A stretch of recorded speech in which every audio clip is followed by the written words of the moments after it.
Thank you for watching and listening. I would like to share a story about a secondary school friend I had. Turned out to be a fake friend and turned out that she's part of the cult. And so back then, I think about 2 decades ago, there was a child, a boy who had unalived himself, had jumped down during recess time. He went out of his school and he went to the nearest HDB apartment block and had jumped down. So it was a story that the stepmother told us, and the parents were talking about in the neighborhood, but we don't really know much about it. This the rough thing that we heard about. I think the school was no, I think the school was Emirati Primary School. So and then when I move on to it happens during primary school, right? And then I move on to secondary school. It wasn't talked about much. I don't really hear much about it from the news. Then randomly, this girl, I mean, she sat beside me and I thought she was a friend. And let me point out, she was one of those who kept pushing herself, gaslighting me into becoming friends with her. This is how they operate. This is what the cult members are like. Randomly, she started talking about her classmate, the boy from Emirati Primary School who had unalive himself. And the way she talked about it, she was holding back laughing. She was holding back laughter and smiling. And she had a satisfied look, a proud look to her when she was talking about it. So it was something along this line. I had a classmate. He went out to research, got bullied, and then he jumped, he killed himself. He underlined something along like that. And it wasn't. It was like they're like trying to hold back from cheering, kind of thing. Like so proud, so satisfied, gloating. I thought it was odd. And then as she was doing that, then suddenly she just turned to me, looked me dead in the eye, and said, "Jump down," with so much anger and hatred. And I thought, eh? So I asked her, "Why didn't you help? You know he was being bullied. Why didn't you help?" And again, the same reaction that the stepmother did when I asked her about the hate road lady. Why didn't you help if you know? She started gaslighting. That's what they do. They gaslight. Oh, you're nasty mouthed lah. You're problematic. You're crazy. That's the thing. In order to silence you, because they know that it's their fault, and they try to dismiss people. This is what narcissistic types do.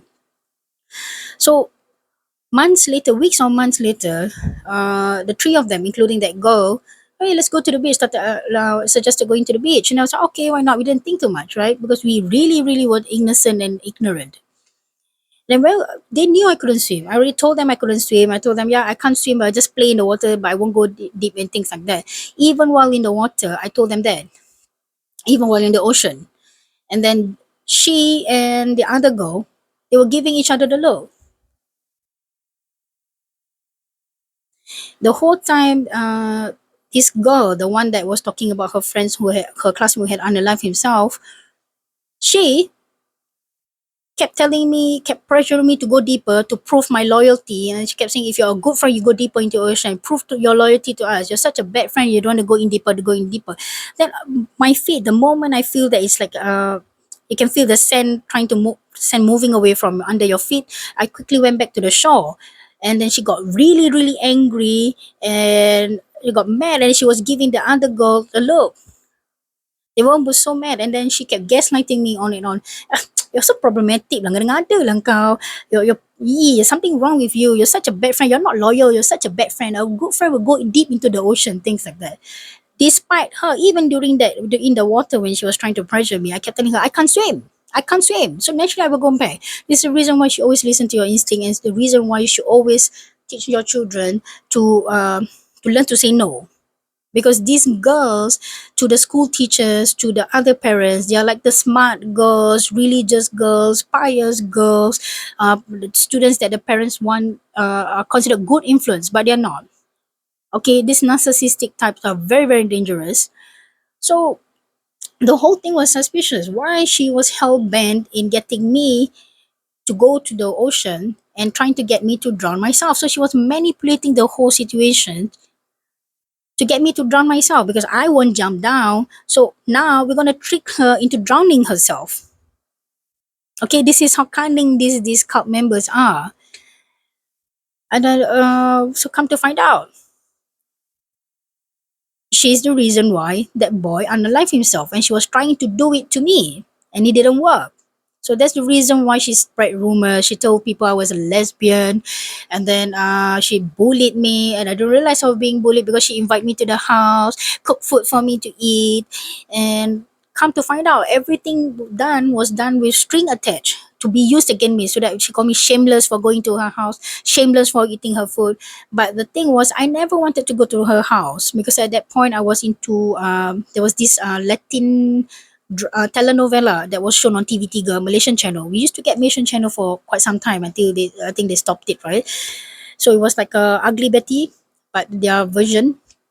It might be the original version if I'm not wrong.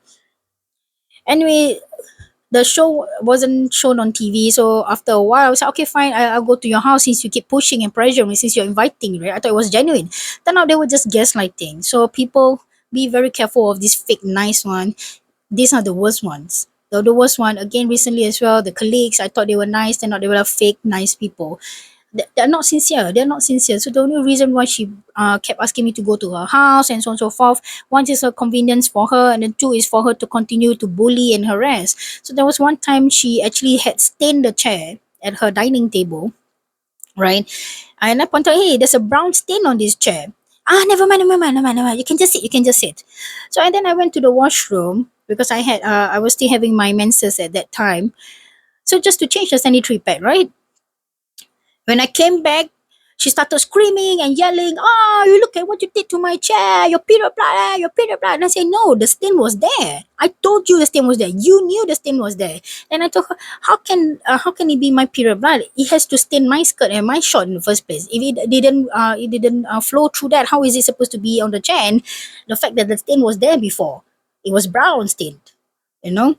And then she kept insisting, no, it's definitely yours. No, it's definitely, things like that. So she went to this extent. And another case where she bragged about creating fake accounts, pretending to be not a boy, to catfish a girl that she was jealous of in school.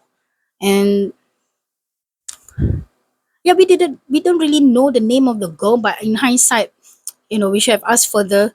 So this is what they do. She befriended the people around that target just to get information about her. So enough so that they can approach you, they can find way to manipulate you, try to break you, make you unhappy, make you sad, make you depressed, to humiliate you. So the reason why she catfished that girl was because she liked the same guy, and she wanted the girl to think that the guy was bad and the guy was dumping her. So she said that I told the girl that the guy wanted to meet her in front of the home economics room because there were a couple of benches there, and then I'm gonna stand her up and make her think that the guy is the one who stood her up. So she does this kinds of thing because at that point we don't realize we're being bullied because she said it in a nice manner, soft and gentle. They're very very cunning. Okay, and like I said, I've already went to the police. I already reported. I doubt much. I don't know if anything is going to be done. You know who you are. She's wearing tudong now, talking about God, talking about religious. I don't know whether her husband is aware of who she truly is. Maybe he's part of the cult. Who knows? And I remember sometime in the 20s, I didn't really keep in touch with them much because they are fake, right? I mean, but I was still too nice at that point. And then in the 20s, they invited me to go to one of their weddings. And then she messaged me and say, are you gonna bring your friend? Is it a boy or a girl? I was like, yeah, it's a female because I had a Chinese friend who never been to a Malay wedding before. So she wanted to go, and I said, yeah, it's okay, you can go because Malay wedding is not very too strict, you know. You just bring your ang pao and then you can just eat and that's it. So when I was there, she turned to her fiance, she was giggling. Look at me, where's your friend? She did that. I was like, yeah, she decided not to come. And then she turned to her fiance. So I realized that she still think I'm a lesbian. And the funny thing is, she's the one, ever since secondary school, she was obsessed with lesbians. A little bit, she will hold your hand, and after that, she would throw your hand away, and then she said, "Oh, I don't want people to think I'm a lesbian." And then she would, like the thing where they like to do the duck face, like that kind of pictures. She did that, and then she said, "Oh, people will think I'm a lesbian. Oh, that girl is a lesbian. Hey, you know this girl like that girl. This girl like that girl." And then it's like she was so obsessed with lesbian to a point that I actually thought she was lesbian, but I was too nice at that point. I didn't want to tell anyone. I thought, oh, because we are friends, good friends, we just accept people for what they are. Little do I know that she was actually setting up the whole situation, and she create a narrative and then just project it onto you. And yeah, so trust no one. Okay, trust yourself, trust the universe, trust God, cleanse your energy, protect your energy, follow your intuition. Your intuition never lies. These type of fake people, they're nice to you a couple of times, they do a couple of nice things to you, they treat you to a meal, they cook for you a couple of times just to win your trust, and the whole time they're stabbing you in the back.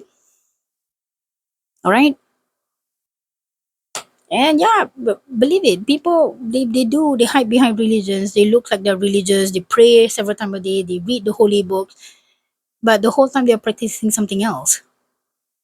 Goes to show you just don't know what people are truly doing, what they're willing to do to get what they want. Thank you for watching and listening.